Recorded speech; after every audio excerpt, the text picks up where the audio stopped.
कृष्णाय वेदसे ब्राह्मणेभ्यो नमस्कृत्य धर्मान् वक्षे सनातनाः वागीशाद्यौ सुमनसः सर्वार्थानामुपक्रमे यं नत्वा कृतकृत्या शुस्तं नमामि गजाननम् सानन्दम् आनन्दवने वसन्तम् आनन्दकन्दं वरदकाव्यवृन्दम् वाराणसीनाथं अनाथनाथं श्रीविश्वनाथं शरणं प्रपद्ये शुद्धतेजस्वरूपं च भक्तानुग्रहविग्रहम् अतीव कमनीयं च श्यामरूपं नमाम्यहम्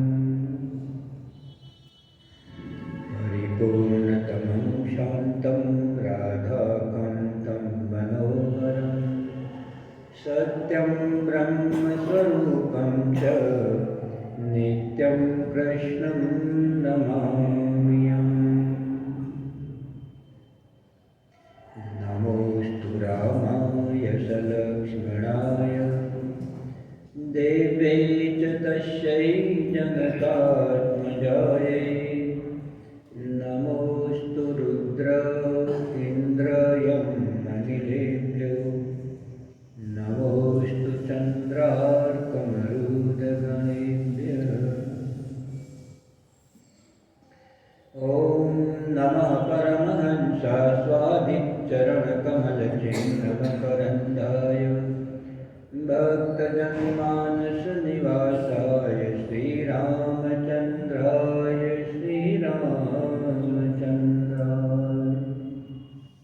बोलिए श्री रामचंद्र भगवान की जय। जय जय श्री राम।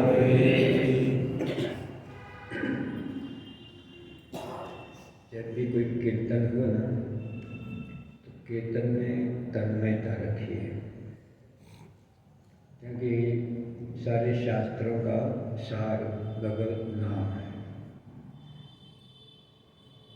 भगवत नाम की प्रतिष्ठा, इसमें स्वयं परमात्मा का निवास है। विभेदो नास्ति नाम नामिना। कीर्तन को सामान्य मत लीजिए, कीर्तन तो साराति सार है। ये भगवती राधा के लिए कहते हैं पूर्णानुराग रससागर सार मूर्ति। पूरे विश्व के अनुराग का जो सार होता है, पूर्णानुराग, अधूरा भी नहीं, जिससे आगे भी कुछ नहीं। इसलिए नाम में निष्ठा रखिए। प्रवचन तो प्रवचन है, जो जीवन के अंदर जो कचरा आता है उसको हटाने के लिए करते हैं। बाकी कीर्तन समझ के करना चाहिए, नाम की महिमा को समझ के। हम आपको नाम का विज्ञान बता चुके हैं, मूर्ति का विज्ञान भी मैं आपको बता चुका हूँ और नाम का भी बता चुका हूँ। जब इसमें महिमा को स्थापित कर देंगे तो नाम अचिंत्य है, चिन्मय है। छोटे में मत लीजिएगा, कीर्तन है ऐसा नहीं, अचिंत्य। नाम की शक्ति अचिंत्य है। लिखो भावों के साथ आपको कीर्तन करना चाहिए।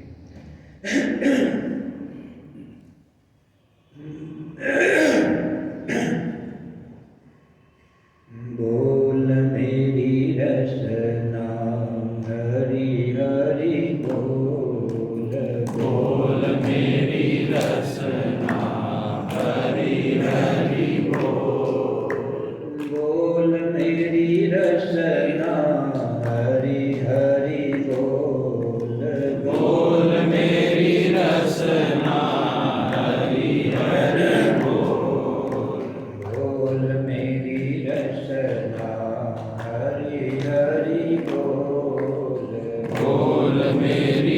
रसना हरि हरि बोल।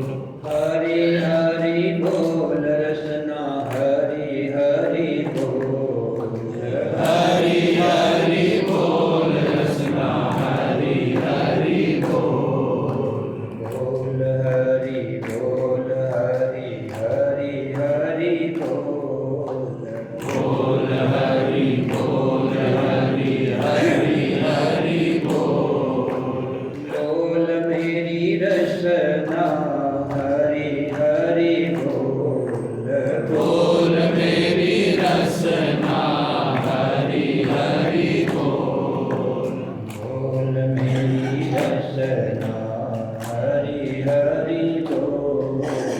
बोल मेरी रसना हरि हरि बोल। बोल मेरी रसना राधे राधे बोल। बोल मेरी रसना राधे राधे बोल। बोल मेरी रसना राधे राधे बोल। बोल मेरी रसना राधे राधे बोल। बोल मेरी रसना राधे राधे बोल। बोल मेरी रसना राधे राधे बोल। राधे राधे बोल रसना राधे राधे बोल। राधे राधे बोल रसना राधे राधे बोल। राधे राधे बोल रसना राधे राधे बोल।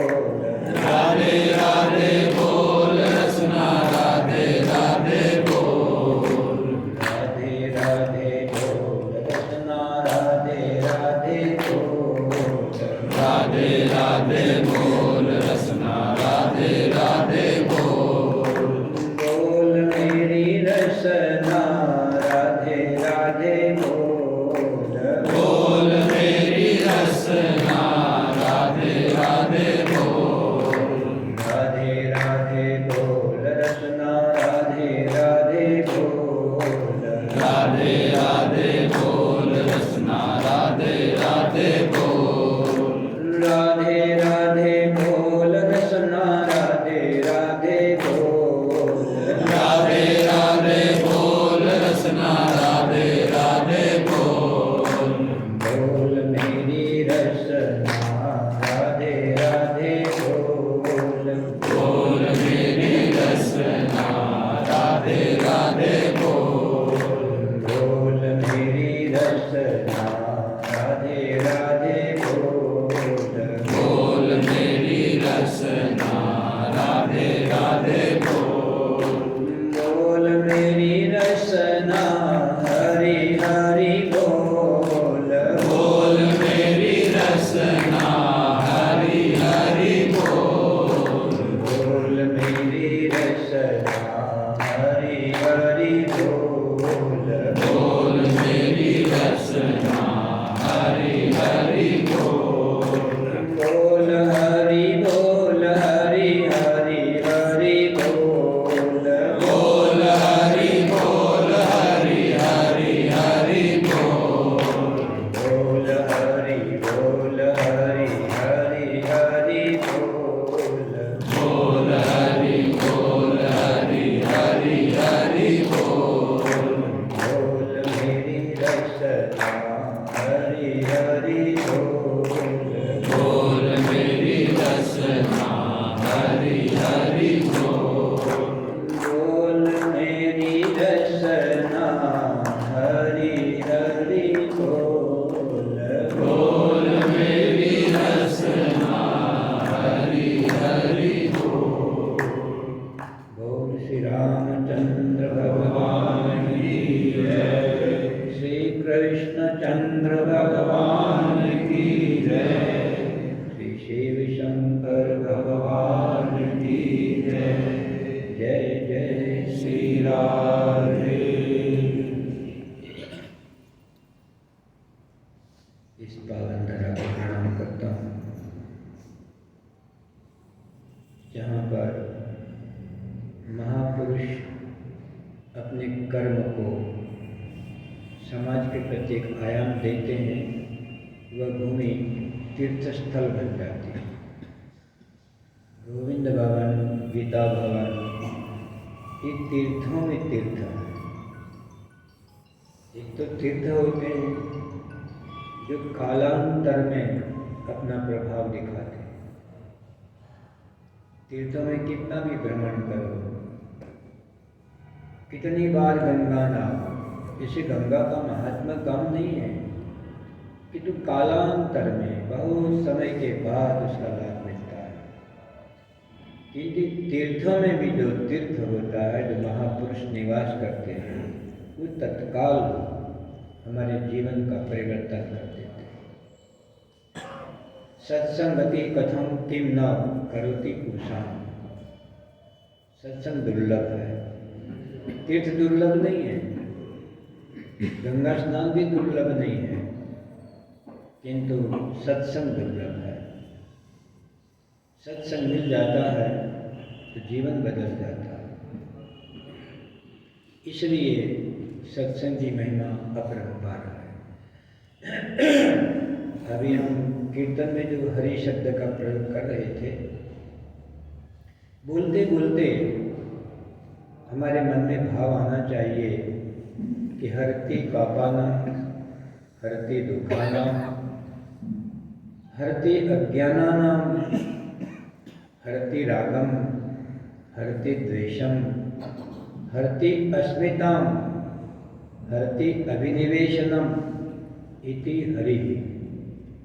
हर और हरि भगवान शंकर और भगवान श्री हरि दोनों बराबर है। बोलते ही हमारे पापों का हरण कर देते हैं।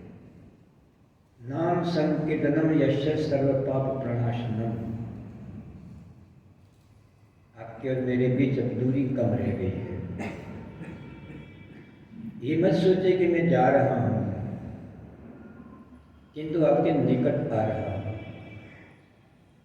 दूरी दूर हो गई है, एक दूसरों को हम समझने लगे हैं, जीवन को बदलने लगे हैं।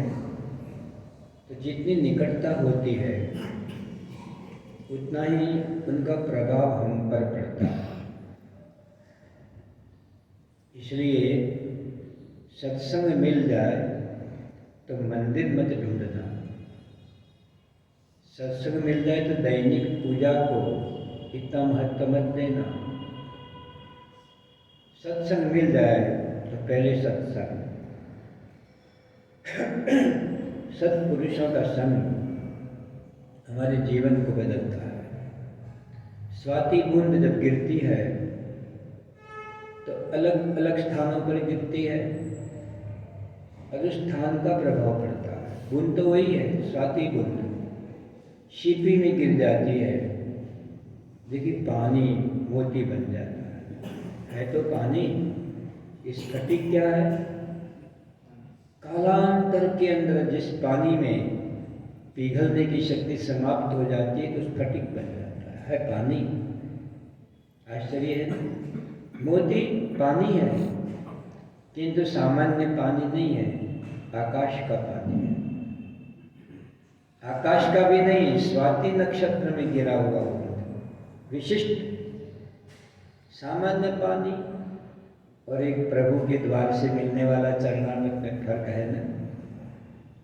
एक बार बदला था याज्ञवल्क्य के द्वारा, जो ठूंठे पर छिड़क दिया था और क्या हरा भरा हो गया था। एक नियम होता है, किसके द्वारा बात कही जा रही है, ये महत्व का। राम राम तो सभी बोलते हैं, शराबी भी नाली में पड़ा पड़ा राम राम बोल सकता है, इसका प्रभाव नहीं पड़ता है। किंतु जब कोई सत्पुरुषों के द्वारा हमको सुनने को मिलता है तो शिपी में बूंद गिरने पर धीरे धीरे धीरे वो मोती बन जाता है पानी। इसको बसरे का मोती बोलते हैं, सबसे कीमती होता है। फिर सांप के मुंह में गिर जाए तो जहर बन जाएगा। ये मत सोचता कि सत्संग का प्रभाव स्थान स्थान पर भिन्न भिन्न होता है। जब आप कभी संगीत की महफिल में गए हो तो आपको पता होगा कितने साज होते हैं। कोई ढोलक होता है, तबला होता है, नारंगी, सारंगी, वीणा, सितार, गिटार, बाजा, सब होते हैं ना। अच्छा, सबकी आवाज़ एक होती है? नहीं होती ना। कि जब साज बिठाते हैं, बिठाना जानते हो, मिलाते हैं। बिठाना मतलब मिलाना। तो क्या ढोलक बदल जाती है अपनी आवाज़ को? ढोलक की अलग, तबले की अलग, बाजे की अलग, वीणा की अलग, सितार की अलग, गिटार की अलग, झांझ बजता है उसकी अलग। क्यों ध्यान दिया? वो मिलाते हैं। आवाज़ अलग अलग हो सकती है मगर जो उसका स्वर है वो एक होता है। कितनी बड़ी साधना है। अलग अलग हम लोग होते हुए भी हम सबका ध्येय एक होता है और वह है परमात्मा। हमारे जीवन काल के अंदर कितने भी कर्म क्यों न हो, आपको इतना हल्का मैं बनाना चाहता हूँ, आपके जीवन में से पाप और दुख हमेशा के लिए दूर हो जाए।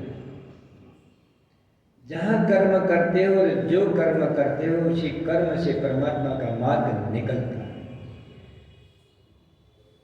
गीता में एक श्लोक आता है, स्वे स्वे कर्मण्य अभिरतः संसिद्धिम लभते नरः। ठीक से समझ लीजिए क्या कमाल है। भगवान आपको हल्का नहीं करेगा तो कौन हल्का करेगा? हम क्यों आपको भारी कर देंगे? हम पापों की चर्चा करके, संसार को नश्वर बना के, पता नहीं क्या क्या हम लोग करके आपके जीवन में इतने पापों से आपको डरा देते हैं। एक भक्त हमको बार बार बोलता है कि गोविंद भवन का भक्त, मैं बड़ा पापी हूँ, मैं बड़ा पापी हूँ। अरे गीता पढ़ने वाला आदमी अपने आप को बार बार मैं पापी हूँ, अपि चेत सु दुराचारो, कितना भी तुमने दुराचार किया हो, ये अनन्य माम भाव। एक बार परमात्मा की शरण में चले जाओ तो क्षिप्रम भवति धर्मात्मा। कहाँ तुम्हारे पापों को देखता है? इतनी ऊंचाई से पाप दिखते हैं। यदि परमात्मा को आप देखते हैं कि गोलोक में, वैकुंठ में, साकेत में, शिवलोक, ब्रह्मलोक में निवास करता है, इतनी ऊंचाई, जब विमान में बैठते हैं तो नीचे कुछ नहीं दिखता। वो तो छोटा सा ही है। वो तो ब्रह्मलोक में बैठा हुआ, क्या तुम्हारे पापों को देखेगा? ये कोई गिद्ध है? ये तो परमात्मा की दृष्टि है। धरती की माँ भी अपने बेटे में दोष नहीं देखती, आंचल से छिपा देती है। तो ये तो माँ की माँ है। परमात्मा तो सारी माँ की माँ है। ये भला आपके दोषों को कैसे देख सकता है? तभी परमात्मा ने उठाकर लिख दिया, अपि चेत सु दुराचारो। हम इतनी दुराचारी नहीं हैं जितना गीता में दुराचार का शब्द का प्रयोग किया है, किंतु अब परमात्मा के अनन्य शरण में चले जाओ। एक बार आपको प्रभु में तेरा, और तेरा होने के बाद में स्वे स्वे कर्मण्य अभिरता, ये भी भगवान की वाणी है, विश्वास करना।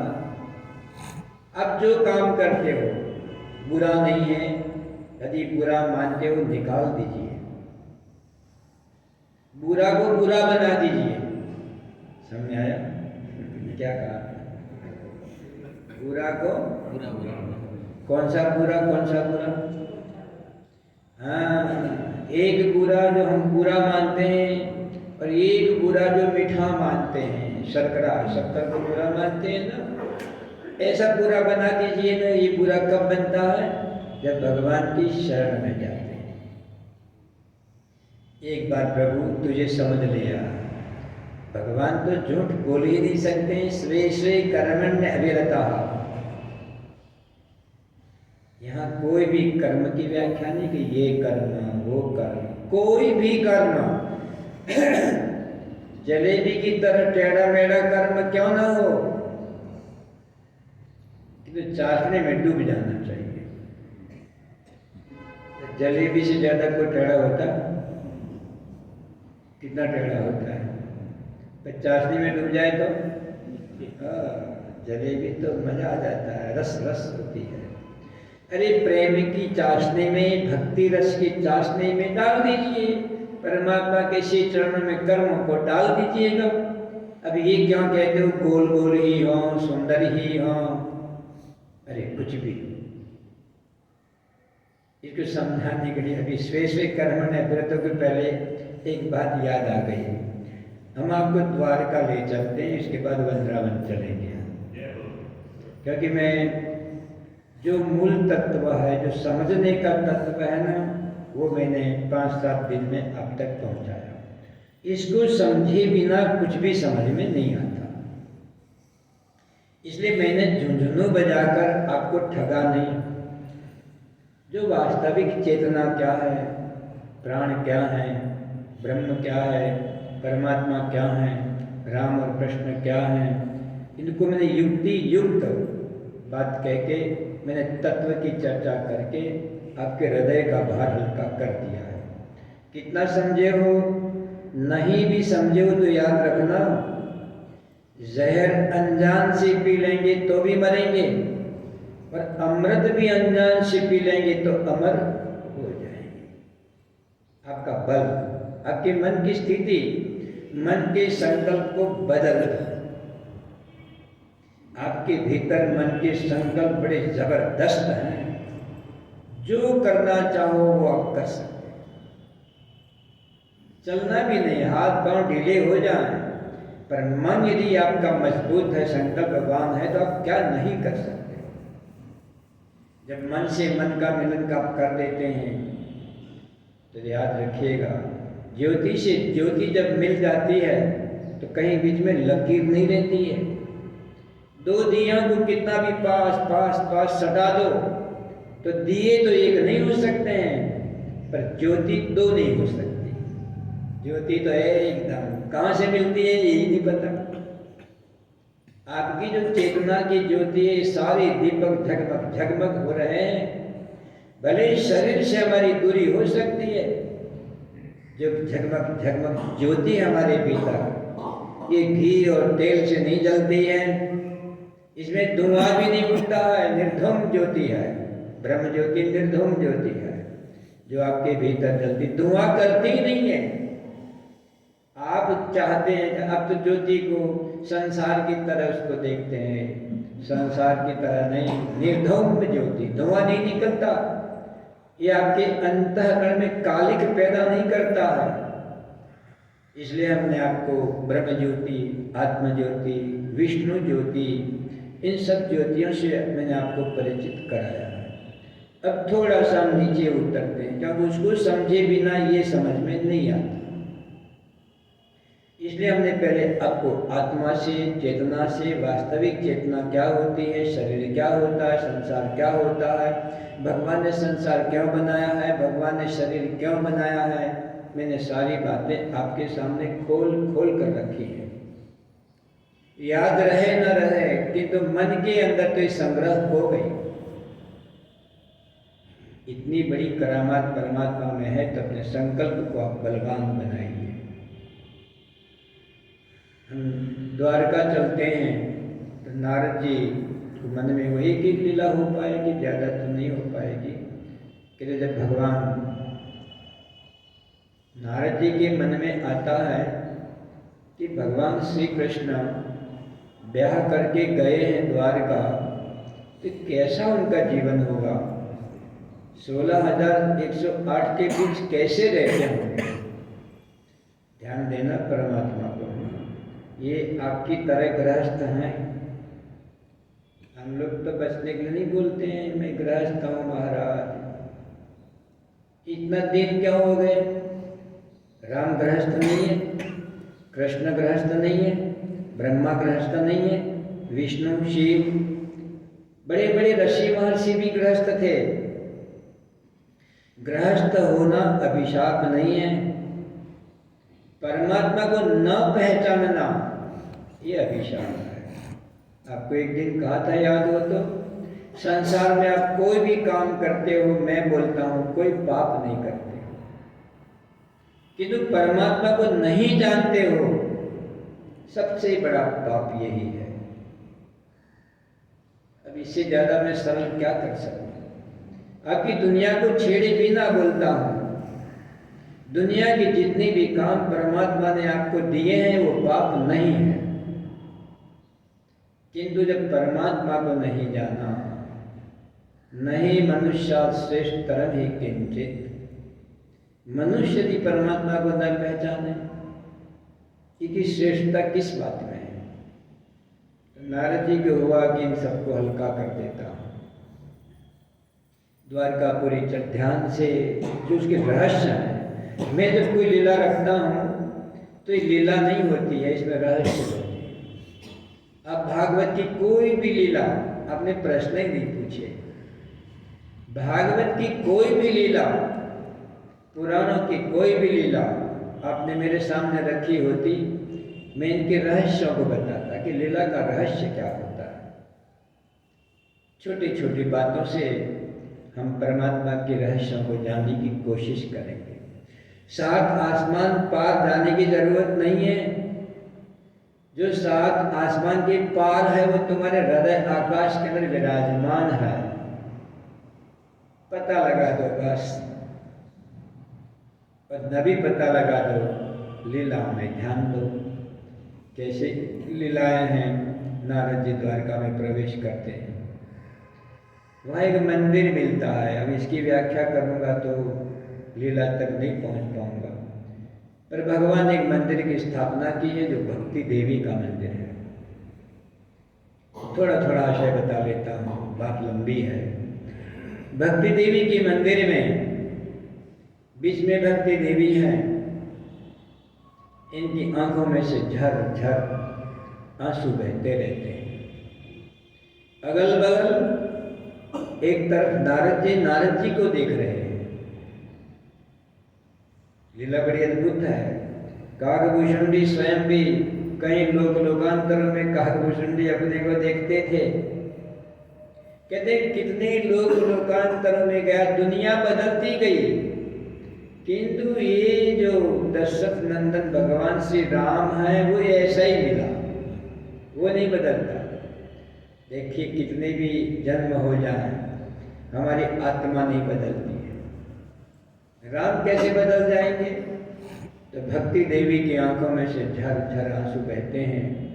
एक तरफ नारद जी हैं, नर नारायण हैं, सनक सनकादि हैं, भक्त प्रहलाद हैं, ध्रुव जी हैं, सुखदेव जी हैं, विष्णु पितामह हैं।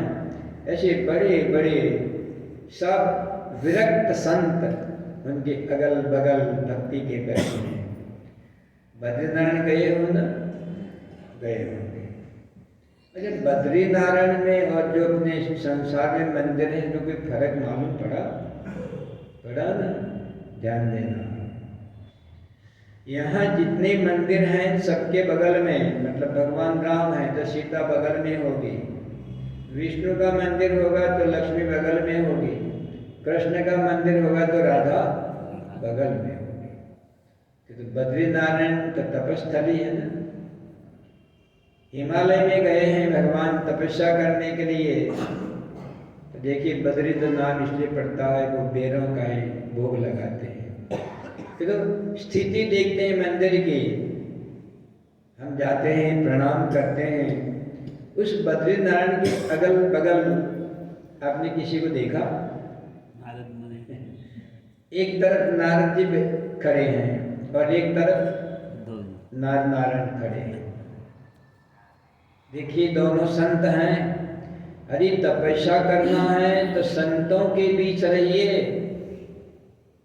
ये बद्रीनारायण के मंदिर की वास्तविकता है। और उनकी धर्मपत्नी लक्ष्मी देवी का मंदिर कहाँ है? देखा आपने? बाहर। आपकी उपेक्षा नहीं है, आप तो भगवती स्वरूपा है, मतलब कि माया की बात है आपके लिए। अब तो भगवान के बाद यदि कोई भगवान धरती पर है तो हम नारी शक्ति को बोलते हैं। ये जीता जागता भगवान है। इनके पास जितना त्याग है, तपस्या है, ममता है, वात्सल्य है, प्रेम है, पुरुष में इतनी क्षमता नहीं है। मैं पुरुष की निंदा भी नहीं कर रहा हूँ, किंतु जो परमात्मा ने, प्रकृति ने उनको ठूंस ठूंस के जो योग्यताएं भरी पड़ी हैं, नारी शक्ति को मौका नहीं मिला। और अब मौका मिला तो पता लग गया कितनी संभावनाएं नारी शक्ति में छिपी हैं। अब धरती से लेकर आकाश तक नारियों का चमत्कार दिखाई देता है। कितनी शक्ति है, पारावार। इसलिए प्रकृति ने इनको चुना। आप अपने को कहीं छोटा मत समझना। धरती के ऊपर परमात्मा के बाद यदि कोई परमात्मा है तो नारी शक्ति है। तो वहां नारी को बाहर रख दिया है, इसका मतलब उपेक्षा नहीं है।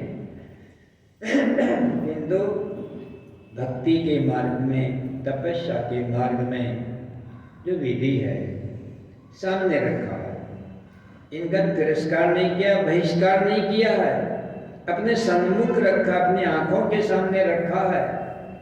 किंतु भक्ति करने गए हैं, तपस्या करने गए हैं, तो संतों का संग करना पड़ेगा।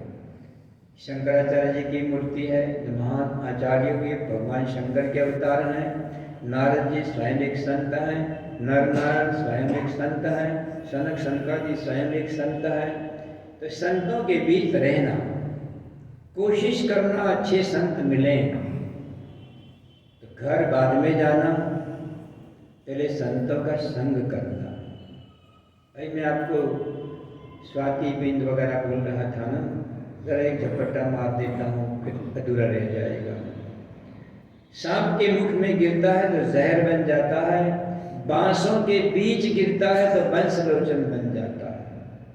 देखिए बांस है, यदि स्वाति की बूंद झर झर गिरी तो असली जो वंशलोचन है वो बांसों के जंगल में होता है। जो पत्ते होते हैं उसमें कर्पूर, असली जो कर्पूर होता है, कपूर, ये केलों के भीतर जो केले का खेत होता है, और केले के पत्तों में यदि कोई बूंद गिर जाए तो कर्पूर बन जाती है। यदि गंडस्थल, हाथी के गंडस्थल में गिर जाए तो मोती बन जाती, मुक्ता। इसी प्रकार बहुत अच्छे अच्छे पात्रों में जब वो गिरती है तो ये नाना रूप ले लेती है। पात्र होना चाहिए, आप पात्र बन जाइए, संग अच्छा होना चाहिए। यदि आपने निम्न कोटि का संग किया तो आप उच्च कोटि के विचार ग्रहण नहीं कर सकते। तो देखिए भक्ति के मार्ग में जाओ तो संतों का संग करना। किंतु संत यदि कोई घर गृहस्थी की बात करता है, लौकिक बात करता है, माया मोह की बात करता है, तो उसको आप कहिए तुम संत नहीं। क्यों डरते हो? आप मुझे कह सकते हैं आप संत नहीं हैं, ये थोड़ी कि मैं अभी बोल रहा हूं तो मैं संत हो गया। संत होना बहुत कठिन है। जो हमेशा परमात्मा में डूबा रहता है, माया मोह का स्पर्श नहीं होता है, ऐसे महान पुरुष की संगत में मिल जाए तो बहाने मत ढूंढना, इनको स्वीकार कर लेना।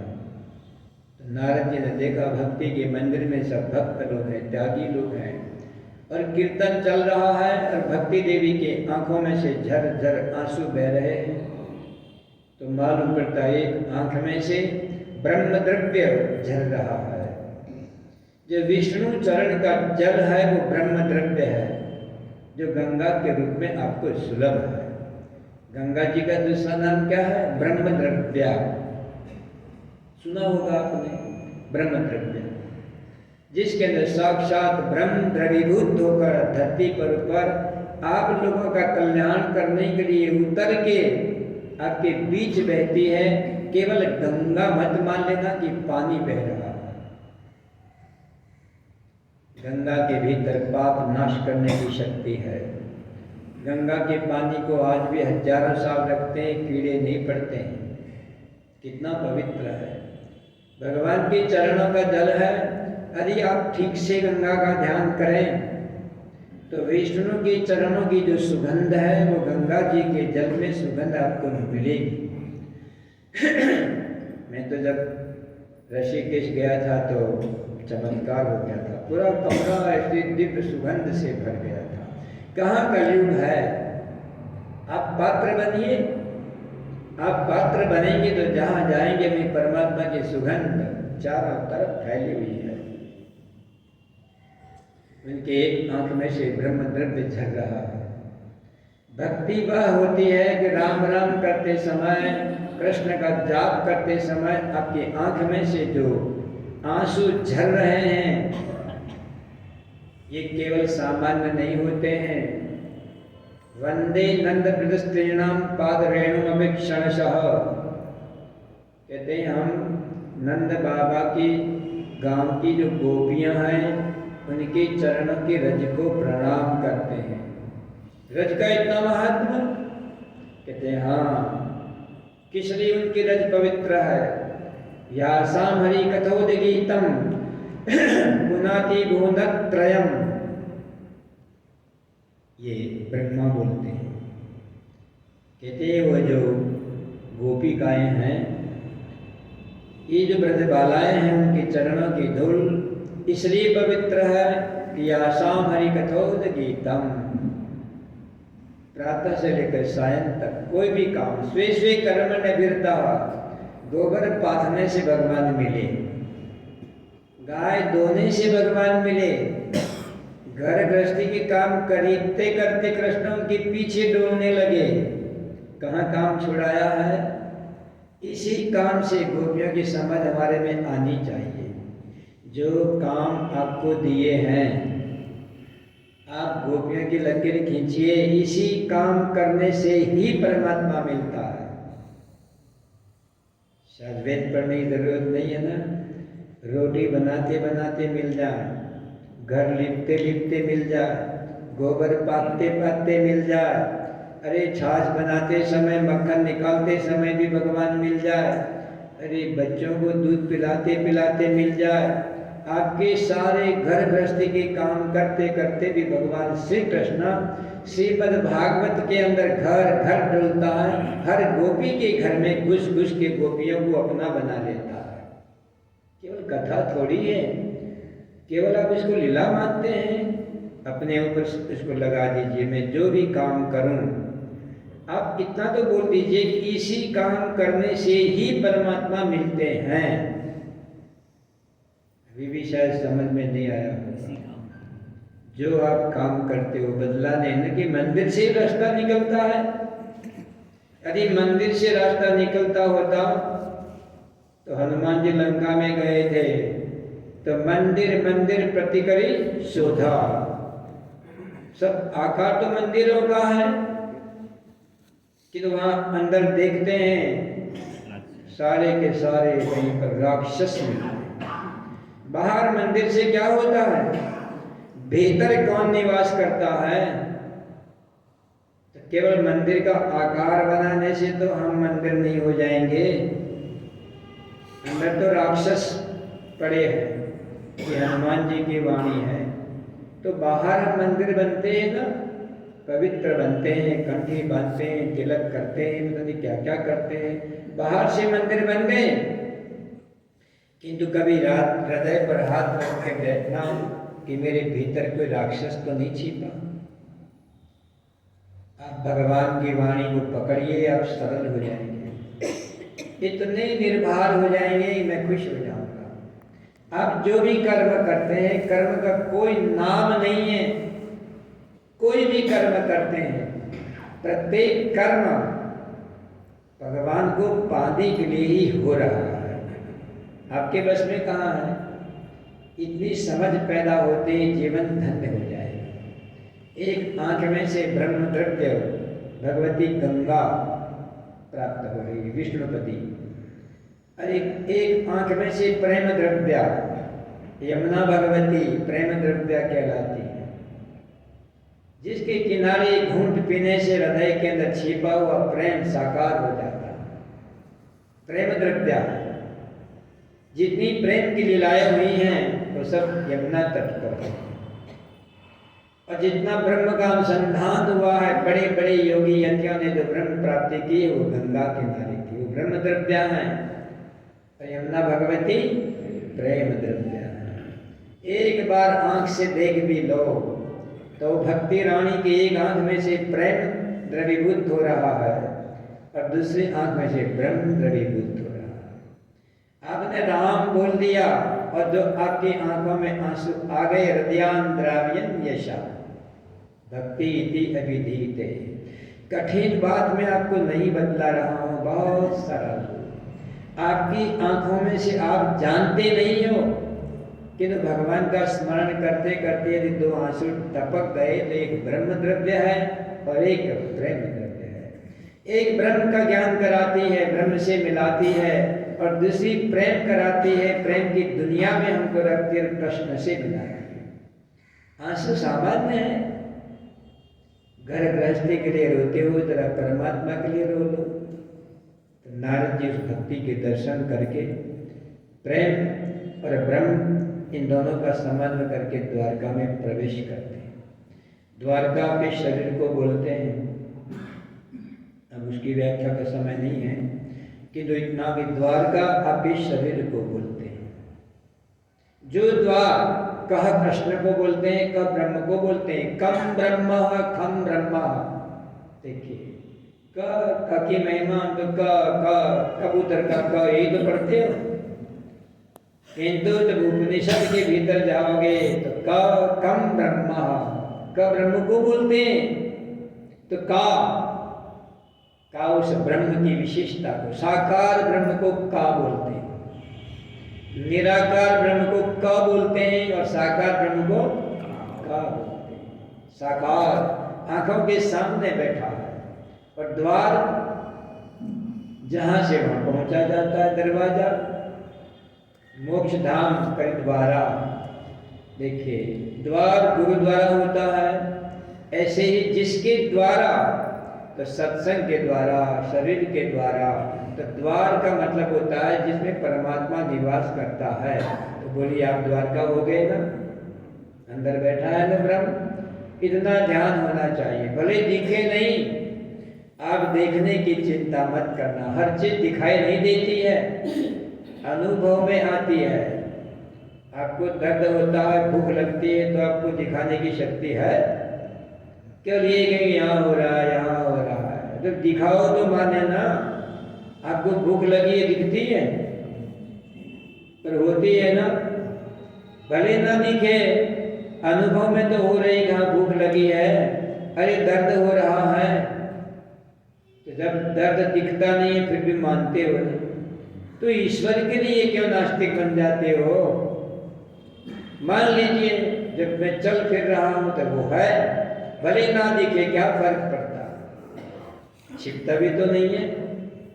अभी द्वारका ले जाके हम चलेंगे वृंदावन की ओर भी, क्योंकि अब मैं लीलाओं के माध्यम से आपको हल्का फुल्का बनाने की कोशिश कर रहा हूँ। जब द्वारका में प्रवेश किया तो नारद जी के मन में होता है कि वो कैसे रहता होगा। आपको भी शंका होती, बाबा लोग कैसे रहते होंगे? गृहस्थियों का जीवन अलग है, बाबाओं का अलग है। नारद जी बाबा हैं, किंतु आपको बतलाता नहीं, नारदात देवात दर्शनात्। जिसके जीवन में, जिसकी झांकी में, जिसको सपने में एक बार भी नारद जी आ गए तो भगवान को बिना मिलाए वो नहीं जाएगा। आपके जितने भी ध्रुव को मिले, प्रहलाद को मिले और जिन जिन को मिले, भगवान को मिला के गए था क्या? नारद जी की हम लोग नारद वेला करके उसको बेचारे को बदनाम करते हैं। नारद तो देवर्षि हैं। सबसे पहला हमारा पत्रकार, जो पत्रकार बंधु थे मीडिया, तो सबसे पहले पत्रकार कौन है? नारद जी हैं। कोई संदेश कहीं ना पहुंचता हो, नारद जी पहुंचा। पैसा भी नहीं लेते हैं अपने आप, इसके बाद उधर, उसके बाद उधर। अरे बड़े बड़े लोगों को बदल दिए, राक्षसों को दर्शन करा दिए। नारद जी का स्मरण भी करोगे ना तो आपके भीतर जन्म से नारद जी आपके साथ होते हैं। जो नार होती, नार, जब बच्चा पैदा होता है कि नार होती है, असली शब्द नार है। तो कहते हैं कि जो नार से मुक्त कराने वाले व्यक्ति, नारम ददाती, इस नार से मुक्ति देने वाला व्यक्ति नारद होता है। जन्म मरण से आपको मुक्त कर देता है। जाके देखते हैं, पहले बंगले में घुसे महल में, तो देखते हैं ध्यान कर रहे हैं, जो आप भी करते हो, प्रातःकाल ध्यान करते हो ना, तो आप करते हो तो कृष्ण भी ध्यान करता है। शंका होती है, हम तो कृष्ण का ध्यान कर रहे हैं, कृष्ण किसका ध्यान कर रहा है? अरे जो कृष्ण का ध्यान करता है, कृष्ण उसका ध्यान करता है। समझ में आया? नहीं आया ना? भीष्म पितामह ध्यान करते हैं, समझ में आता, तो कृष्ण भी ध्यान कर रहे हैं। तो अर्जुन पूछता है, भगवान वो तो ठीक लगता है, तुम क्या कर रहे हो? कहते जो ये यथा माम प्रपद्यन्ते तांस तथैव भजामि अहम। भगवान ने बोला है ना, जो मेरा ध्यान करता है मैं भी बैठकर उसका ध्यान करता हूँ। अब देखो वहाँ ध्यान करते हैं, दूसरे महल में गए वहाँ पूजा कर रहे हैं, तीसरे में गए तो खुद भी पाठ कर रहे हैं वेदों का, चौथे में गए तो यज्ञ कर रहे हैं। अब नारद जी को हुआ कि ये वहाँ भी था, यहाँ भी है, यहाँ भी है, यहाँ भी है, कैसी लीला है उसकी। एक एक करके आगे बढ़े तो पूजा का सब हो गया। अब इसके बाद गृहस्थी में गए तो मालूम पड़ता है अपनी पत्नी के पास बैठे बतला रहे हैं, बतिया रहे हैं। और महल में गए तो बच्चे को खिला रहे हैं। कौन? हाँ, त्रिलोकीनाथ भगवान कृष्ण एक महल में जाके बच्चे को कूदा रहे हैं। अब जब कृष्ण कूदा रहा है, क्यों? और नारद क्या बता रहे हैं कि आप बच्चों को खिलाते हैं तो कोई पाप नहीं कर रहे हैं। आपकी गृहस्थी को हल्का फुल्का बनाने के लिए तो कहीं बच्चों के साथ हैं, कहीं पत्नी के साथ हैं, कहीं ठिठोली भी कर रहे हैं। अब 16,000 कहाँ तक गिनाऊंगा, किंतु गृहस्थी के जितने भी कार्य हैं वो सब कर रहे हैं। तो 16,000 का नाम आया है तो छोटी सी बात और बता देता हूँ। ये 16,000 इकट्ठी मिल गई भगवान को ना, इसको इकट्ठे नहीं करनी पड़ी। इकट्ठा कौन करता था? भौमासुर, है ना। अच्छा, भौमासुर कौन है? पृथ्वी का बेटा। देखिए, इस धरती का बेटा है भौमासुर, तो धरती का प्रभाव तो होगा ना। असुर है तो क्या हो गया? असुर भी बनना है तो भौमासुर जैसे बनिए, आपको लगेगा असुर बना रहेगा। भौमासुर ने संकल्प किया हम ब्याह करेंगे, किंतु एक दो से नहीं, 1,00,000 इकट्ठे करूंगा तब ब्याह करूंगा। आपको सुनाई दिया? भगवान ने तो 1,00,000 इकट्ठे नहीं की। भौमासुर बोलता है 1,00,000, और वो भी कैसी? आप भागवत पढ़ना, उस समय की सभी लोगों की जो विश्व सुंदरियां होती थी, अनित्य सौंदर्य जिसमें होगा, इसको लाऊंगा। सुंदरता का पुजारी है ना। बहुत गहराई में उतरेंगे तो मालूम पड़ेगी आपको कि भौमासुर की कथा भी क्या गजब की कथा है। 1,00,000 इकट्ठी किए बिना ब्याह नहीं करूंगा, एक साथ 1,00,000 का ब्याह करूंगा। और एक एक करके चुन चुन के लोकांतरों में से, कभी कोई देव कन्या है तो कोई राज कन्या है तो कोई नाग कन्या है तो कोई ऋषि कन्या है, जहां सुंदरता मिलती है उसको उठा के ले आता।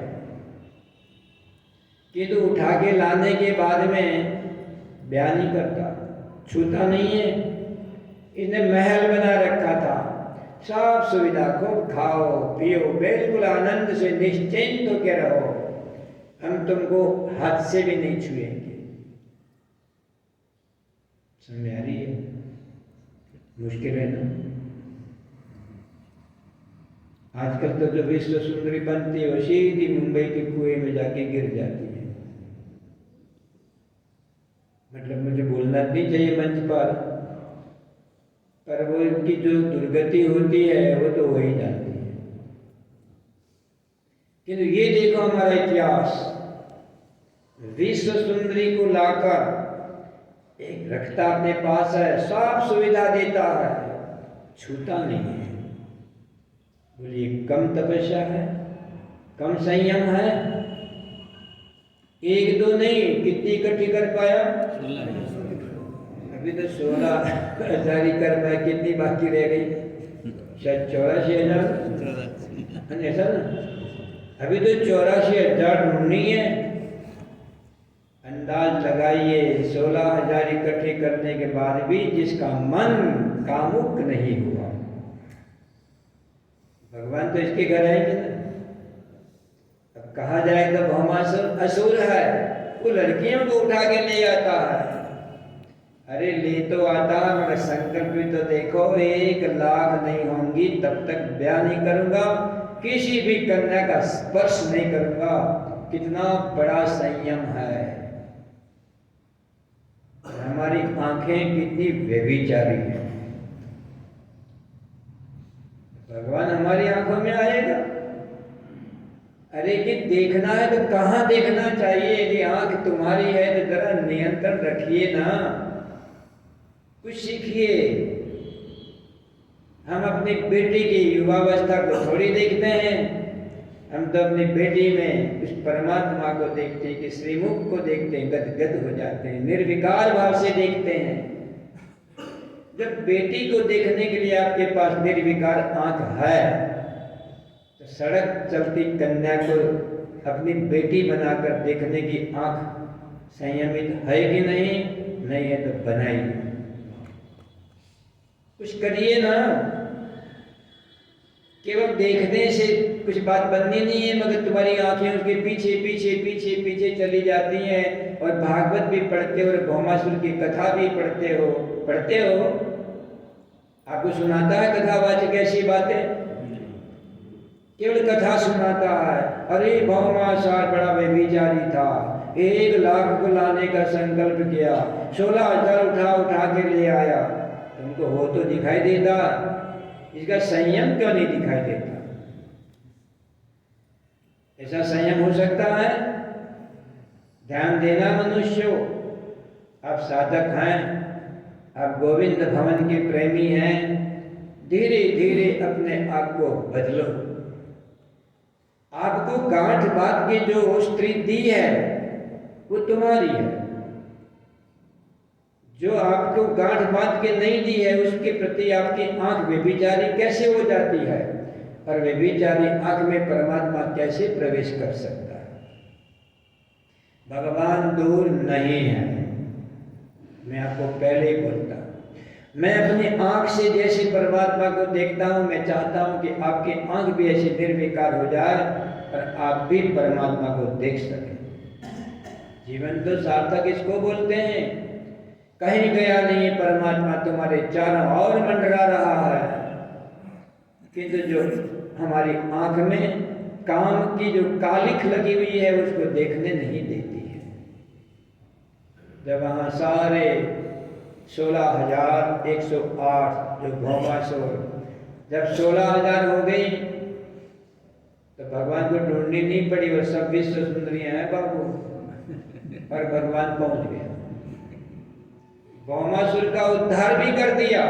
धन्य हो भौमासुर, पृथ्वी धन्य हो गई। असुर क्यों ना हो मगर संयमी हो। जब राम जी को स्थापना करनी थी तो किसको लेकर आए? रावण को। क्या विश्वास है? शत्रु है। यदि शत्रु होता तो कैसे बुलाता, और राम को शत्रु मानता तो रावण कैसे आता? गहराई तो देखो, धर्म का कार्य अलग है और जो हमारा कर्म का क्षेत्र है वो अलग है।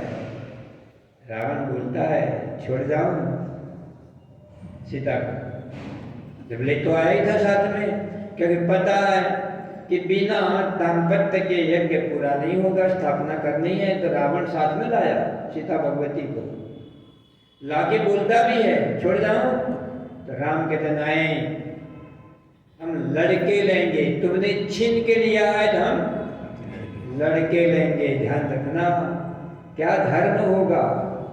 एक दूसरे में कितना विश्वास होगा। अति विश्वास जिसको बोलते हैं कि रावण के पास जाने पर भी भगवान राम रावण पे विश्वास करते हैं कि हमारी सीता को आंख से भी कुदृष्टि से नहीं देख पाएगा। बाहर बातें करता है कुदृष्टि की, मनाता है, किंतु भीतर माता मानता है। भगवती तुम माँ हो। ये तो केवल एक नाटक है। आप भीतर पराई स्त्रियों को माँ, बेटी, बहन मानिए। आपकी आंख से भगवान ओझल कैसे हो सकता? गलतियां हमारी है ना। 16,108 द्वार जब नारद जी देखते गए, तब देखा वो पूरी गृहस्थी।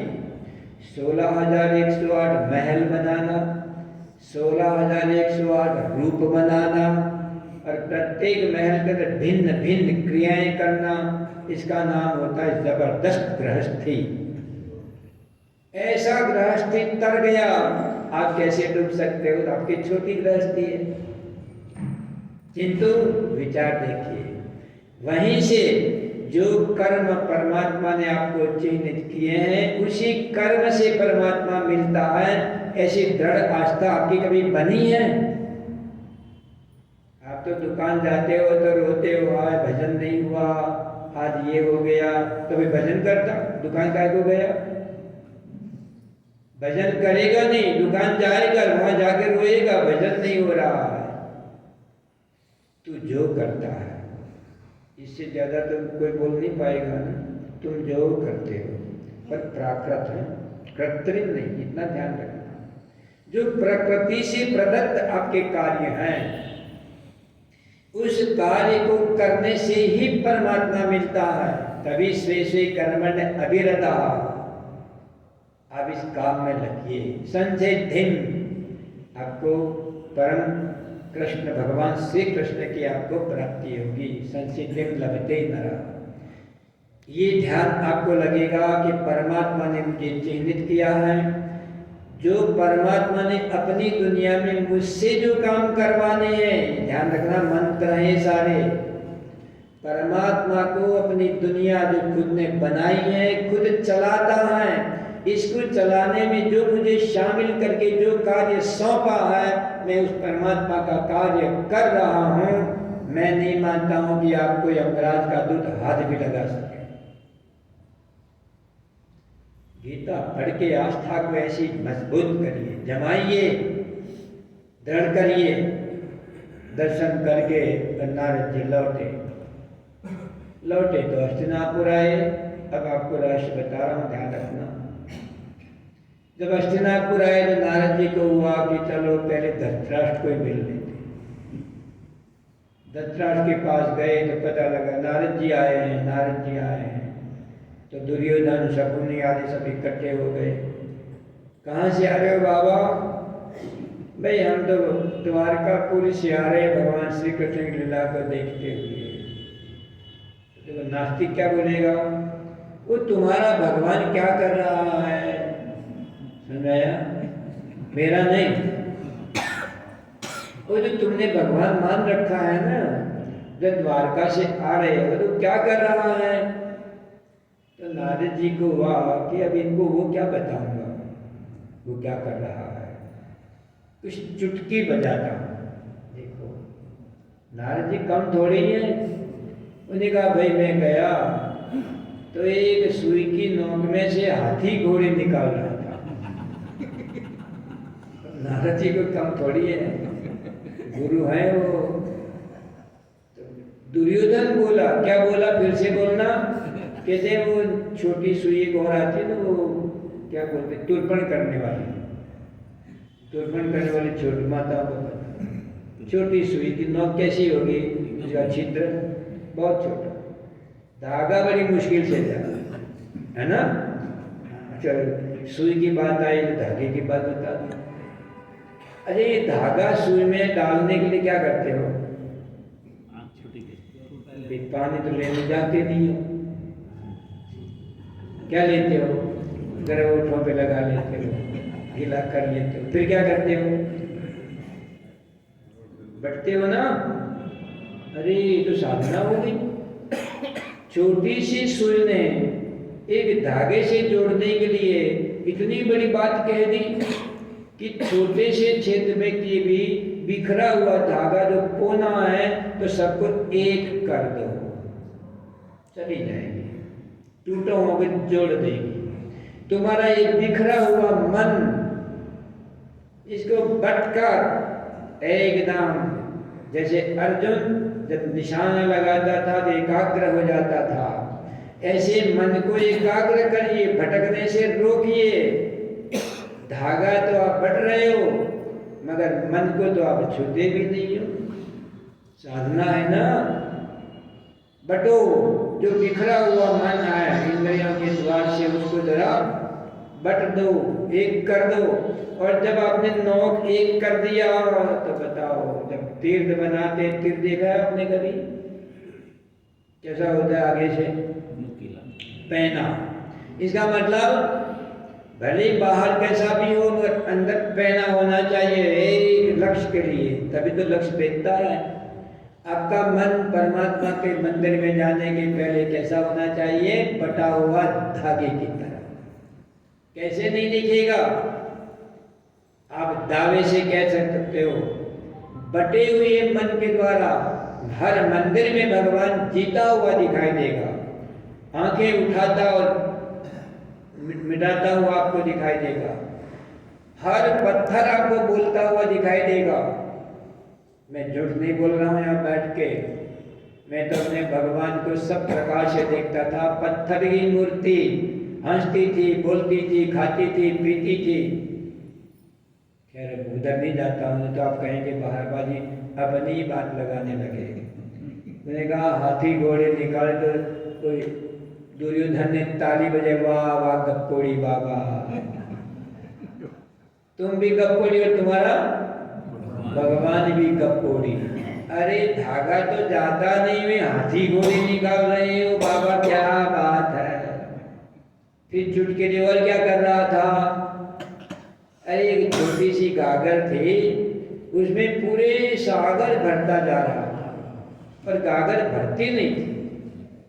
मैं देखता रहा, लोग लोकांतरों के सागर को ला ला के भरता जा रहा। अरे छोटी सी गगरिया भरती।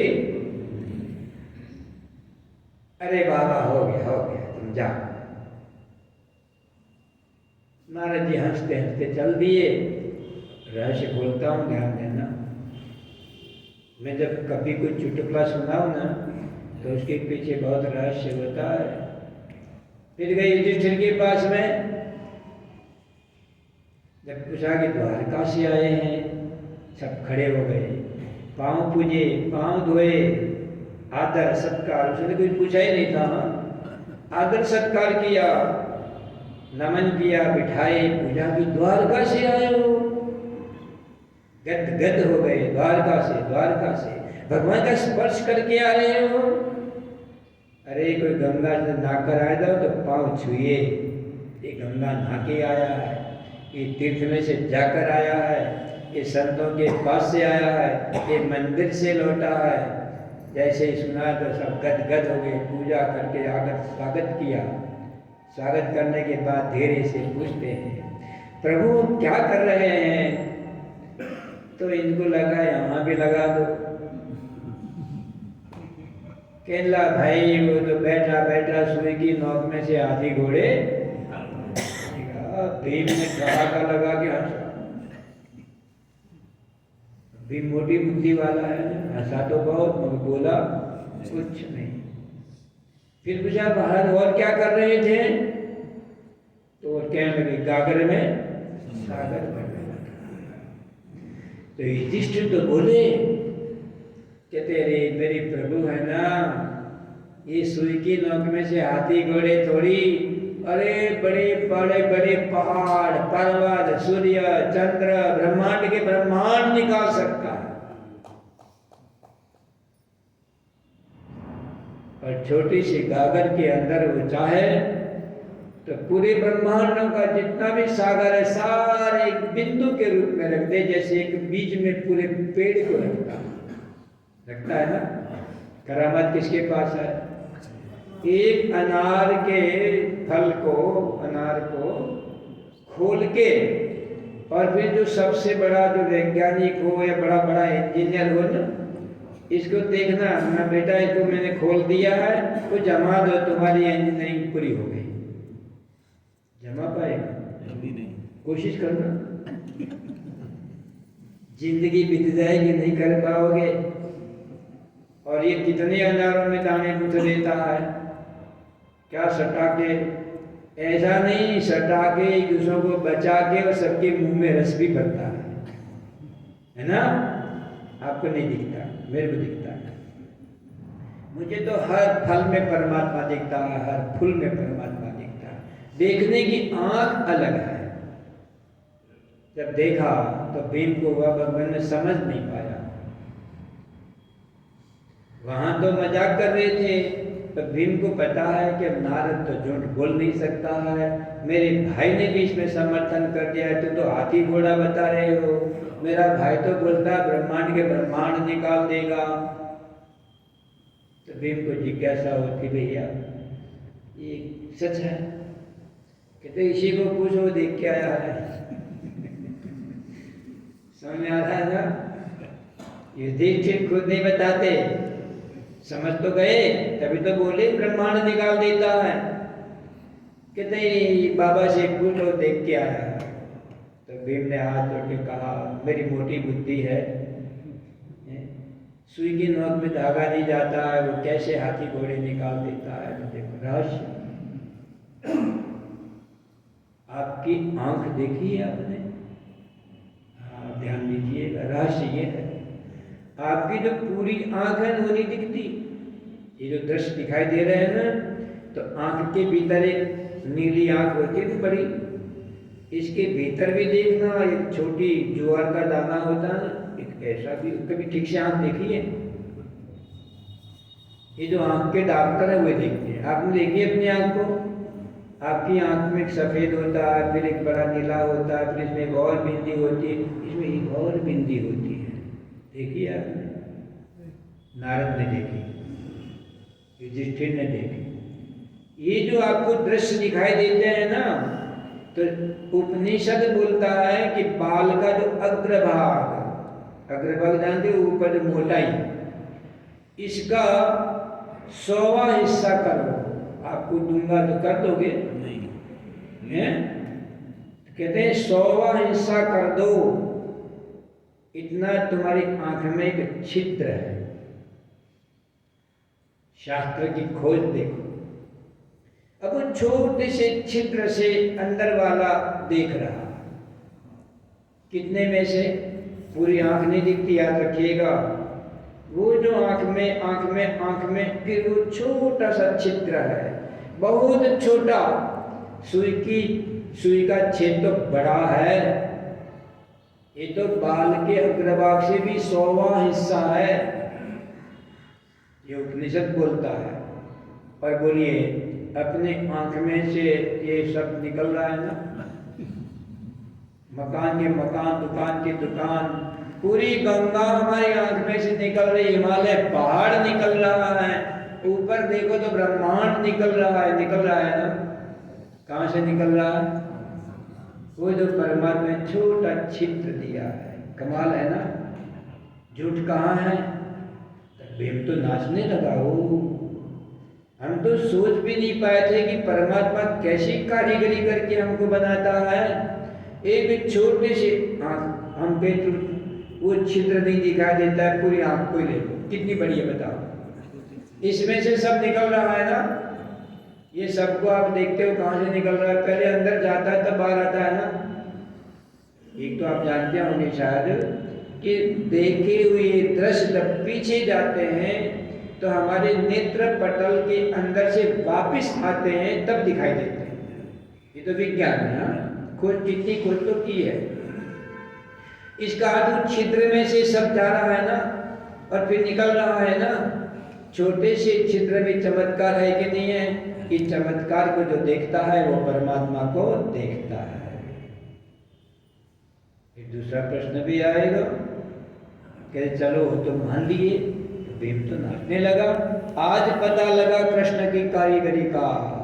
नारद जी अब तो छोटी सी बात कर रहे हो, मेरा भाई ठीक कह रहा है, मेरा भाई ठीक कह रहा है, ब्रह्मांड के ब्रह्मांड निकाल रहा। ठीक है ना भाई, आपको समझ में आ गया? आगे बढ़ते हैं। गागर में सागर भर रहा है।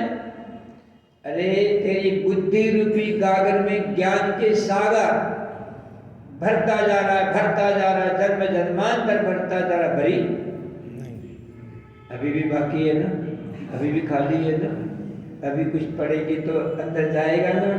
अरे जन्म जन्मांतरों से अब ज्ञान का सागर भरते गए, तब भी ये छोटी सी जो गगरिया है वो नहीं भरी। कहते हैं कि ब्रह्मा जी की आयु लेकर या ब्रह्मा जी स्वयं कोटि कोटि बार जन्म लेकर यदि ज्ञान को अर्जित करने लगे तभी ज्ञान का पार नहीं है। तभी परमात्मा का नाम है अनंत ज्ञान सागर, बढ़ता ही नहीं। तब भीम को वो ये बात भी पूरी की पूरी 100% सही है कि बुद्धि रूपी गागर में वेदों का ज्ञान भरो, चाहे ब्रह्मांड का ज्ञान भरो, किंतु ये भरती नहीं है। तब तो भीम को बहुत आनंद आ गया। जो इन रहस्यों का साक्षात्कार करता है, अनुभव करता है। आपने कभी शरीर की दिव्यता का अनुभव नहीं किया। महात्मा आते हैं, आपको कथा सुनाना अलग चीज है, परमात्मा को दिखाना अलग चीज है।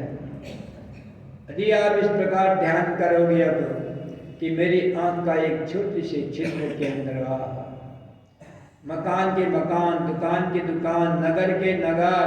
अरे हिमालय को हम देख लेते हैं, हिमालय कहाँ से घुसता है? छोटे से छेद में से घुसता है ना। अब तो मानोगे ना, मानना अलग चीज है, समझ के ध्यान करना।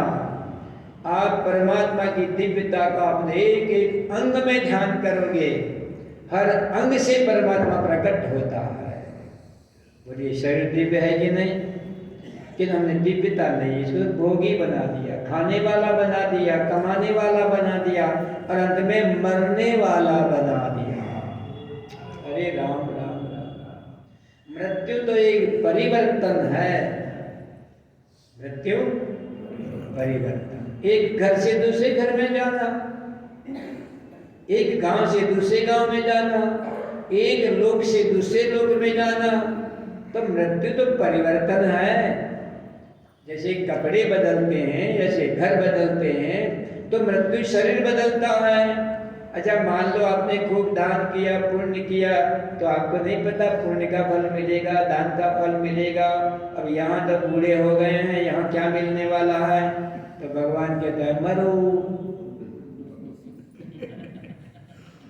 मरोगे तो सब मिलेगा। याद करोगे, मंत्र है ये, मरोगे तो। डर लगता है ना? ध्यान देना। आपने जो दान किया, पुण्य किया, ज्ञान किया, साधना की, ध्यान किया, उसका फल तो मिलेगा ना। तो फल मिलने के लिए मरना पड़ेगा। मरेंगे तो गोलोक जाएंगे। बोलो, अब गोलोक जाने के लिए मरना पड़े तो बुरा है? नहीं बुरा। क्या कमाल है। छोटे घर को छोड़ के बड़े घर जाना हो तो ताली बजाते हैं ना। तो आपको तो गोलोक जाना है, आपको तो परमात्मा के पास जाना है। तो बोलिए मरना उत्सव हुआ कि नहीं? अरे जितना जल्दी मरा जाए, पर तुम नहीं मर सकते। मैं तो 24 घंटा मतलब हर रात सोता हूँ तो परमात्मा की गोद में ये कहकर सोता हूँ, प्रभु उठाना मत। ये मेरी प्रतिदिन की प्रार्थना है। अरे मृत्यु तो केवल एक बीज है, बीज, जीवन का बीज है, परमात्मा का बीज है। मृत्यु को हौवा मत बनाना। अभी सत्संग सुनने के बाद मौत से डर लगेगा? नहीं लगना चाहिए। और जिसको मौत का डर नहीं है वो रोएगा? अरे खुल के बोलो ना। तुम्हारे आंसू पहुंच रहा हूं। अजी कोई चला गया तो ये बात याद में आई हो, ये तो बहुत बड़े घर चला गया, कुछ उत्तम लोग को चला गया, जो उसने पुण्य कमाए थे, तब तो ये परमात्मा के पास चला गया। यदि मान लो कोई व्यक्ति परमात्मा के पास जाएगा तो रोएंगे? अच्छा, मरने वालों के आगे क्या लगाते हो? स्वर्गीय। तो जो स्वर्ग में जाएगा उसके लिए रोएंगे? चाहे जूठा ही लगाया, चाहे वो नरक में गया, तो लिखते क्या हो? स्वर्गीय। अच्छा, स्वर्गीय का अर्थ क्या होता है? सच बताओ। मरा हुआ। आगे स्वर्गीय लगाएंगे तो क्या अर्थ निकालोगे? बोले अर्थ गलत किसने किया? लिखा भी आपने और अर्थ भी गलत आपने किया। क्योंकि स्वर्गीय का अर्थ आपने क्या कहते हो? समझ जाएंगे मर गया। आपने ये क्यों नहीं किया स्वर्ग में गया? जब मेरा बाप और दादा सब स्वर्ग में गए तो रोने की जरूरत क्या है? खैर वो बड़ा रहस्य है। हाँ? जो बच्चा पालने में रोता है, हंसता है, खेलता है, जो भी करता है, वो अलग एक रहस्य है गृहस्थियों का। अब उस समय के अभाव में मैं नहीं कर पा रहा हूँ, क्योंकि मुझे आपको खींच के वृंदावन ले चलना है। अब थोड़ी देर वृंदावन चलते हैं। ये लीला पूरी नहीं हुई है, ध्यान रखना। कि जो समय पूरा होता है तो मैं आपको हल्का फुल्का बनाना चाहता हूँ। परमात्मा की लीलाएं कितनी अद्भुत है। थोड़ा ध्यान करिए वृंदावन का। श्रीमद् वृंदावनम रम्यम पूर्णानंद रसाश्रयम भूमि चिंतामणि स्तोयम अमृतम रसपूरितम वृक्षासुरद्रुमास्तत्र सुरभिवृन्दमण्डितं सदा कैशोररूपैश्च तरुणी तरुणैर्युवा। ये वृंदावन की महिमा है। वृंदावन कैसा है? यदि केवल वृंदावन की व्याख्या करो ना तो ज़्यादा नहीं तो 1 घंटा तो चाहिए। केवल वृंदावन किसको बोलते हैं? ठीक, हम मोटी मोटी बात आपको बताते हैं, लीला की तरफ में ले जाता हूँ। श्रीमद् वृंदावनम रम्यम। वृंदावन तो बड़ा रमणीय है। वृंदा प्रेम को बोलते हैं। वृंदा वृंदा और जलंधर की कथा सुनी है ना, वो आप समझ लेना। उसका सार क्या निकला है? वृंदा तुलसी बनी, श्राप दिया है ना भगवान को, तू शालिग्राम बन जाएगा, पत्थर का टुकड़ा बन जाएगा। अरे मैं पत्थर बनूंगा तो तू भी तो कुछ बनेगी। तो भगवान ने कहा तुम वृंदा बन जाओ, तुलसी जी बन जाओ। और तुलसी बनकर भी जो प्रेम किया है तो अलग नहीं रहने दूंगा। देखो क्या प्रेम है भगवान विष्णु का। अब ये कथा भी बड़ी भारी जोरदार है, पर अब वो करूँगा तो मैं उधर जाना चाहता हूँ लीला की तरफ, वो आप समझ लेना। भगवान विष्णु वृंदा के एक वाक्य में पूरा अर्थ निकाल देता हूँ। भगवान विष्णु वृंदा के पातिव्रत धर्म का फल अपने यानी कहते पति परमेश्वर। याद रखिएगा, पति की तन मन से सेवा करने पर फल क्या है? पति परमेश्वर। पति ही परमेश्वर नहीं है, ध्यान रखना। नहीं तो फिर तुम लोग छत पे चढ़ के क्या वो कौन सी चौथ आती है? हाँ, और जाली में देखकर धनम धनम यही मिले क्या? आपका पात्र धर्म खंडित नहीं होगा। अरे पात्र धर्म का फल क्या है? ये वृंदा से पूछो। वृंदावन जा रहे हो तो पात्र धर्म का फल तो परमात्मा की प्राप्ति है। तो भगवान विष्णु बोलते हैं कि जालंधर भले ना मरता हो मगर पातिव्रत का फल तो मैं। देखिए, जो हम लोग अंतिम फल तो चाहेंगे ना, तो जो असल में जो हमारे प्रति हैं वो तो विष्णु है, विश्वपति हैं। तो कहते हैं वो फल देने के लिए मैं जा रहा हूँ। फिर वो जो कहानी है मुझसे ज़्यादा आप जानते हो। अपन तो वृंदा जो प्रेम को बोलते हैं, भगवान जब प्रेम करते हैं तो पत्थर बन जाए, किंतु प्रेमी को अलग नहीं करते हैं।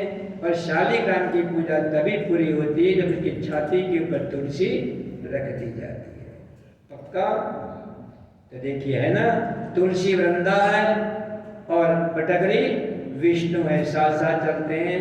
वो हमारी भावना है और ये सच है। बताया था एक बार गोलमडोल की बात की थी। अब जब हम वृंदावन में प्रवेश कर रहे हैं, इस श्लोक का भी अर्थ करूँगा तो अभी 10 मिनट में नहीं कर पाऊँगा। हम लीला में चलते हैं जो आपको हल्का फुल्का बनाते हैं। वृंदावन की अनेक लीलाएं हैं, पर आपने एक भी लीला पूछी नहीं, जबकि पहले दिन हुआ था कि मैं प्रवचन करने के लिए नहीं आया। मैं तो बाबू को मिलने आया था और बाबू को मिल के चला जाऊंगा, किंतु जब आया हूं तो भाई संत हैं, तो जिसके पास कुछ है वो बांटे बिना रहेगा नहीं। कंजूस के पास में कुछ है तो खतरनाक होता है। बल्कि वो क्या बोलते हैं बनियों को, कभी कभी मक्खी चूस। वो कंजूस तो बनिए मगर मक्खी चूस मत बनिए। तो कोई कहता है मक्खी चूस कैसे होता है? कहते हैं मक्खी घी में गिर गई, मक्खी घी में गिर गई। अब वो देखी बनिए ने, आप बनिए नहीं हो, वो बनिया। आप तो बहुत अच्छे हैं डॉक्टर, दानी है, ज्ञानी है, ध्यानी है, भक्त है, आप तो बहुत अच्छे हैं। मैं तो उस बनिए की बात कर रहा हूँ, बहुत पहले का कोई बनिया रहा होगा, उसने वो मक्खी उठाई तो उसको मक्खी नहीं दिखती है, घी दिखता है। अरे राम राम, ये तो घी लिए जा रही है, ये तो घी लिए जा रही है। तो क्या किया उसने? दबाया जितना, फिर देखा तो मालूम पड़ा अभी तो घी है। तब वो चूसने लगा, वो चूसने लगा। उसको क्या बोलेंगे? मक्खी चूस। ठीक है, ऐसा मतलब है। ठीक है, ये उस बनिए की बात छोड़ दीजिए, हम तो बहुत अच्छे हैं। ठीक है, और अच्छे बने रहिएगा। ये जो दिव्य लीलाएं हैं ये हम लोगों को जीवन को प्रभावित करती है। एक छोटी सी लीला आपके सामने रखता हूँ, समय के साथ पूरी हो जाए, इसमें छोटी लीला उठाता हूँ। लीलाएं तो बहुत हैं भगवान की, सारी लीलाएं भागवत में भरी पड़ी हैं, गर्ग पुराण में भरी पूरी पड़ी हैं। अगर मैंने सारे पुराण पढ़े हैं और मजा आता है। आप लोगों को तो करोड़ करोड़ रुपया मिलते हैं तब आपकी आँख खुलती है, और हम तो जब शास्त्र में भगवान की लीला देखते हैं और लीलम लाती जब सामने वो लीला खड़ी हो जाती है, इसमें हम उतर जाते हैं तो हम नाचने लग जाते हैं। आपको रुपये मिलते तब खुशी होती है, और हमको नई नई लीला स्फुरित होती है तब नाचते हैं। फर्क है ना, बहुत फर्क है। तो आप थोड़ा थोड़ा बदलिए। भगवान नारद जी की बात करते हैं। नारद जी वृंदावन में आए, इधर उधर देखा, चलो एक लीला देख लेते हैं। तो यमुना जी के तट पर गए, तो अभी तो भगवान श्री कृष्ण छोटे हैं, बालक। छोटा है तो क्या हो गया, छोटा है तो क्या हो गया, क्योंकि आपको बतलाया था बाली बाली शुभानी। अरे वो बालक नहीं है, बड़ा अद्भुत बालक है। तम अद्भुतम बालकम अम्बुजे क्षणम, ये तो भागवत बोलती है। अरे कैसा बालक है, तो देवकी भगवती बोलती तब अद्भुतम बालकम अम्बुजे क्षणम। क्या बात है, पैदा होते बालक की आंख बंद होती तो कमल की तरह खोल के रखा है। पैदा होते ही बड़ी बड़ी आंख है, और आंख में भी है पूरे विश्व को मोहित करने वाली मोहिनी उसकी आंख में। देव की मैया तो आंख को देखकर गद गद हो गई। खैर अपन को लीला में चलना है। जब मैं जिस लीला में जाता हूँ वहीं खो जाता हूँ। नारद जी ने देखा यमुना का तट है, गाय छोटे छोटे बछड़े चल रहे हैं, और छोटे छोटे बाल बाल सारे खेल कूद बचा रहे हैं। देखिए भगवान एक खेल खेल रहा है। नारद जी आकाश में इस खेल को देखना चाहते हैं। कितने खेल यमुना के तट पर, यमुना तो प्रेम द्रव्या हो गई ना, तो प्रेम की जितनी अद्भुत लीलाएं भगवान ने यमुना तट पर की हैं, आपके भीतर भी वो यमुना तट पर आपकी बाईं आंख जो है, बाईं आंख जो है, इस सूर्य आपकी यमुना भगवतिया सूर्य तनिया प्रेम द्रव्य यमुना भगवती का निवास है और इसके अंदर साक्षात भगवान विष्णु की ब्रह्म द्रव्या भगवती गंगा का निवास है। आपके पास सब है। नारद जी देख रहे हैं लीलाओं को तो कहते हैं भगवान श्री कृष्ण ने जो छोटे हैं सब आओ आओ एक खेल खेलते हैं। ध्यान रखना, मैं तो लीला सुनाता हूँ तो केवल खेल नहीं होता, केवल लीला नहीं होती है, इसमें अद्भुत एक दर्शन होता है। आओ खेलते हैं, आओ सब बच्चों को इकट्ठे करें। कौन सा खेल खेलेंगे? जो अपन पकड़ी पाटी खेलते थे, पकड़ो पकड़ो, ये दौड़ता है पकड़ते हैं। कहता है नहीं नहीं कन्हैया, आज तो एक अद्भुत खेल खेलो, आंख मिचौनी का खेल। आंख मिचौनी जानते हो? समझाऊंगा। कहते हैं आंख मिचौने का खेल खेलते हैं। तो सब बच्चों ने कहा कि कन्हैया एक काम कर, पहले तेरी आंख पे पट्टी बांध दे। कहा ठीक है भाई, सारे मिल जाएंगे तो कृष्ण को भी नचाते हैं, क्या प्रेम हो। अभी सखाओं की यदि बात करूं तो वहीं घुस जाऊंगा। कैसे भागशाली सखा होंगे जो यन्मित्रम परमानंदम पूर्ण ब्रह्म सनातनम, कोटि कोटि ब्रह्मांड विनायक भगवान जिसका मित्र है, जिसके साथ खेलता है, जिसके कंधों पे हाथ रखता है, जिनकी गोद में अपना सिर रखता है, जिनके साथ नाना प्रकार की लीलाएं करता है। ये सखा कितने भाग्यवान होंगे, हम बन सकते हैं। ध्यान रखना, सब संभावनाएं आपके पास में हैं। लीनम लाती थी लीला, सुनते सुनते भगवान श्री कृष्ण मेरे रोम रोम में उतर जाए, उसी का नाम लीला होती है। कथा तो ये होती है आपको भगवान से जोड़ दे। केवल ये कथा सुनने कान में मनोरंजन नहीं होनी चाहिए। कृष्ण दर्शन लालसा, कहते बांध दो भाई, तो पट्टी बांध दी। देखिए पट्टी बांधने के बाद में भगवान श्री कृष्ण जिस पर करुणा बरसा देते हैं, इसी को पकड़ लेते हैं। पर भगवान जब पकड़ ले तब क्या बात है, जिस पर करुणा उतरी झट दौड़ के बंद आंखों से दौड़कर और पकड़ लिया उसको। ये पकड़ा, ये पकड़ा। किसने पकड़ा? कृष्ण ने पकड़ा। जिसको कृष्ण पकड़ ले, आपको भी पकड़ा हुआ है, ध्यान रखना। आपको भी कृष्ण ने आपका हाथ पकड़ रखा है। इसको दाम लेते हैं तो इसकी आंख में पट्टी बांध देते हैं। और ऐसी कस के बांधता है कृष्ण कि कुछ दिखे नहीं। मैं क्या भूल गया? कुछ दिखे नहीं, याद रखो ना। कुछ दिखे नहीं और दिखे तो केवल कृष्ण दिखे। देखो करुणा तो ये होती है ना, पट्टी बांधी कस के, पूछा कोई दिखता तो नहीं है?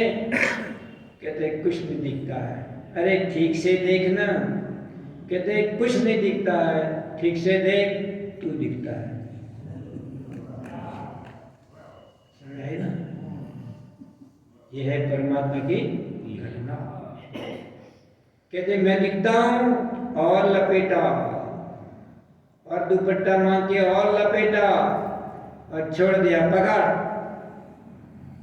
तो वो कन्हैया के पीछे दौड़े। जिधर जिधर कन्हैया भागे उधर उधर वो भागे। पकड़ लिया कन्हैया। फिर कन्हैया की आंख पर पट्टी बांधी। इसने दूसरे सखा को पकड़ा। अब ये जितने थे अभी इतने में समझा देता हूँ, ठीक? क्योंकि सबको एक एक करूंगा तो देर लगेगी। तो सुई हमको रोक लेती है, पर इसको पूरा कर लेता हूँ।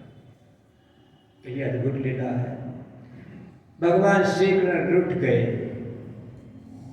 तुम सब बेईमान हो। देखो ये ईमानदार है। देखो समझ में आती है। अरे तो लोगों सब सखाओं ने कहा क्यों भाई क्या हो गया, ये तो खेल है। कहते जिसकी आंख पे पट्टी बांधता हूं मेरे पीछे गाय को पड़े रहते हो, किसी और को भी तो पकड़ो।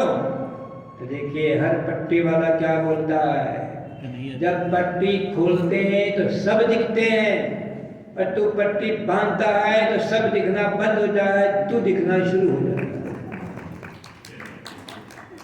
किसका दोष है बेटा?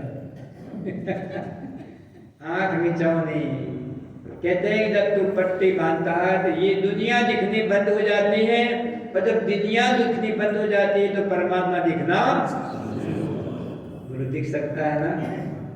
ये लीला कोई बंद थोड़ी हुई है, कैसी प्यारी लीलाएं हैं। ऐसी अद्भुत लीलाओं से हमारे धर्म ग्रंथ भरे पड़े। ये तो केवल कृष्ण की लीलाएं हैं, राधा जी की भी कम नहीं है, और मेरे को एक दो नहीं, हजारों लीलाएं स्फुरित होती हैं। मैं तो राधा जी को पुत्री के रूप में उपासना करता हूँ, और वो भी 9 वर्ष की। और ये शुरू से बताने की बात नहीं होती है। एक बार वो मामा जी की कथा थी, कहाँ? ऋषिकेश में। नहीं, ऋषिकेश में वो यज्ञोपवीत का था, तो लोग उनको मामा जी बोलते हैं, और राधा जी का भाई है।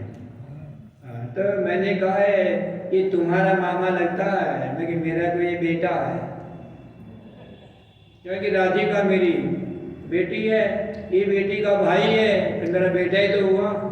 ये ऋषिकेश के मंच पे मैंने बोला था, तो बहुत प्रसन्न हुई है वो। तो देखिए, हमारे अपने भाव होते हैं, कितनी लीलाएं स्फुरित होंगी, जितनी आप अंतर्मुख होंगे उतनी नई नई नई नई लीलाएं। किंतु केवल लीलाएं सुनने से नहीं, बात बनती है उसके रहस्य को जानने से, कि जब आंख पर पट्टी बांध दी तो क्या दिखना बंद हो गया? दुनिया दिखनी बंद हो गई। और जब दुनिया दिखनी बंद हो जाती है तो भगवान दिखना शुरू हो जाते हैं। यही तो लीलाओं का रहस्य है। ऐसी एक अनेक लीलाएं हैं। सभी लीलाओं का स्फुरण तुम्हारे हृदय में हो, तुम धन्य हो। इन्हीं शब्दों के साथ आपका अभिनंदन करता हुआ वाणी को विराम देता है। श्रीमन्नारायण